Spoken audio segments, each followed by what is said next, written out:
Good morning. Today we will start with the conventional fuels. We will start with the next topic, that is petroleum refining process. Crude petroleum as obtained from oil wells contains gases, mainly methane and ethane, and certain impurities such as water, solids, etc. The crude oil is separated into gasoline, kerosene, fuel oil, etc. by the process of fractional distillation. This process is based on the fact that the boiling points of various hydrocarbons increases with the increase in molecular weight.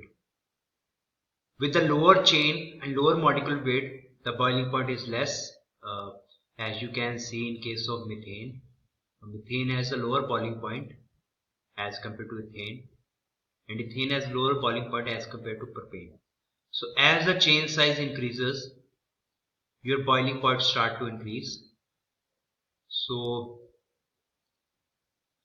you can see in figure 5.1 shows the simple diagram of refining process of crude petroleum. In this process, the petroleum is passed through a separator in which the gases are removed and a product known as natural gasoline is obtained. The liquid petroleum is then vaporized in a still at a temperature of 600 degrees Celsius, and the vapor is admitted at the bottom of fractionating tower. The vapor is forced to pass upward along a labyrinth-like arrangement of plates which direct the vapor through trays of liquid fuel maintained at different temperatures.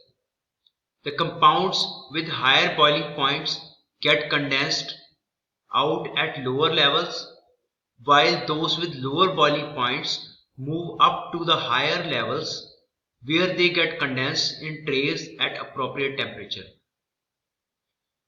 Generally, the top fraction is called the straight-run gasoline, and the other fractions, kerosene, diesel oil, fuel oil, etc., are obtained in the increasing range of boiling temperatures. You can see in this figure, we have refining process of petroleum. You can see here we had crude oil and natural gasoline. It will come into this tower. At 600 degrees Celsius, the products with higher boiling point will go here into residual fuel, which having greater temperature than 537 degrees Celsius. They will go in reaction. Residual, they are called residual and heavy fuels. Then products with 316 and 530 degrees Celsius in between temperature, they are cracker charge. They will go to the catalytic cracker, and after that they will transfer to the respective destination. At 200, here at the tower at 204 and 300 degrees Celsius, this is your distillate fuels. They will go here. The example is like kerosene, JP4. When your gases will flow at here, the fuel with the boiling point 93 degrees Celsius and 204 degrees Celsius, they will go to catalytic reformer, and they will, after passing through it, they will go to form gasoline. Here at the top of the tower, which is straight run gasoline, you will have, means here you are left with the gasoline, which is the fuel with the, you can say, lowest boiling point and with the smallest chain, and whatever the gases are left here, they which having boiling point less than 38 degrees Celsius, they will go here. So this complete process shows that at different boiling point we will get different types of fuel. So we will discuss this process in detail. First is cracking. Cracking consists of breaking down large and complex hydrocarbon molecules into simple compounds. Thermal cracking subjects the large hydrocarbon molecules to high temperature and pressure, and they are decomposed into smaller. lower boiling point molecules. Catalytic cracking using catalyst is done at a relatively lower pressure and temperature than the thermal cracking. Due to catalyst, the naphthalenes are cracked to olefins, paraffins and olefins to isoparaffins needed for gasoline. So what we will do? We will do actually crack the larger and higher bigger molecule chains into smaller one. Catalytic cracking gives better anti-knock property for gasoline as compared to thermal cracking. So cracking is of two types. One is catalytic cracking, second is thermal cracking. So they both have their advantages and disadvantages. So you can see here catalytic cracking gives better anti-knock property for gasoline as compared to thermal cracking. Next is hydrogenation. What is hydrogenation? Hydrogenation consists of addition of hydrogen atoms to certain hydrocarbons under high pressure and temperature to produce more desirable compounds. It is often used to convert unstable compounds to stable ones. Means we will add hydrogen atoms to the hydrocarbons to produce more desirable compounds. Next is polymerization, as name said. It is a process of converting olefins, the unsaturated products of cracking, into heavier and stable compounds. So we have unsaturated products like paraffins. You can see here the process of converting olefins, the unsaturated products of cracking, into heavier and stable. You can see here olefins had double and unsaturated bonds. You can see here two bond here, two bond here. So definitely we can add something here and some compound here. So we will convert olefins to we'll add some compounds here, and this process is called your polymerization. Next is alkylation.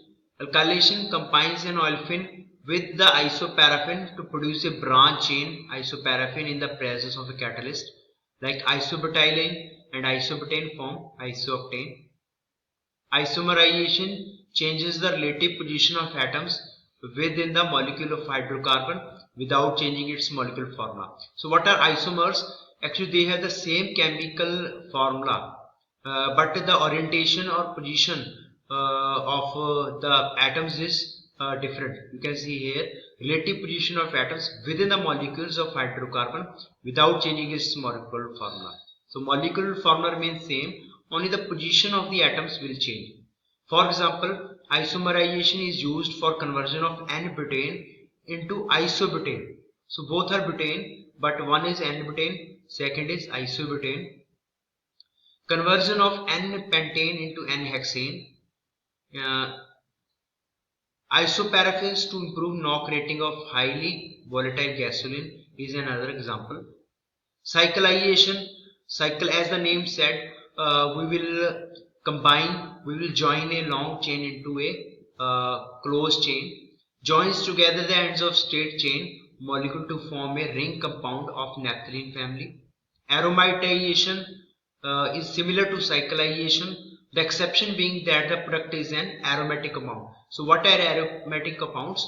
The benzene is the aromatic compound where you have 6 carbon atoms arranged in a chain, in a cyclic chain. So those are called aromatics. So the process to produce aromatics is called aromatization. Reformation is a type of cracking process which is used to convert the low anti-knock quality stocks into gasoline of higher octane rating. Because this is one of the problem in case of gasoline engines. We have to produce higher anti-knock fuels with higher anti-knock capability. Blending is a process. Blending is just a mixing process. This we use nowadays to produce biodiesel also. Blending is a process of obtaining a product of desirable quality by mixing certain products in some suitable preparation.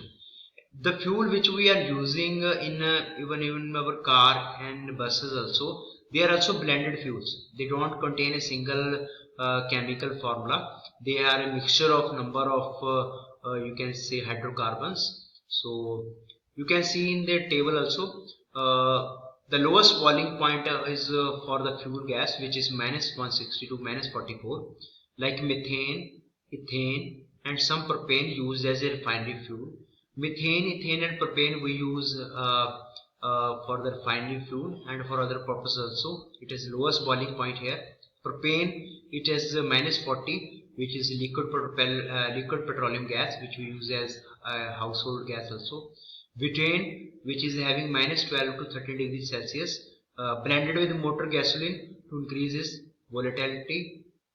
Light naphtha, having boiling point 0 to 150, motor gasoline for catalytic reforming. Heavy naphtha, 150 to 200, catalytic reforming fuel blended with light gas oil to form jet fuels. Kerosene, middle distillate, it is having boiling point from 200 to 300. It is used for domestic purpose as well as for aviation fuels. Light gas oil, middle, you will get 200 to 350 degrees Celsius. It is used in furnace fuel oil and diesel fuel also comes from here. Heavy gas oil, you will get 315 and 420 degrees Celsius. This is the boiling point. So feed for catalytic cracking, and vacuum gas oil is also feed for catalytic cracking. And then you have pitch, which is having boiling point greater than 600. It is heavy fuel oil, and asphalt, which we used on the roads for the construction of the roads. It's a black color material which we use to build the roads. This is up to here is fractional distillation of petroleum products. In the next class we will come with the next topic. So subscribe this video channel, and if you have any comment you can give into the below section. Thanks for watching this video.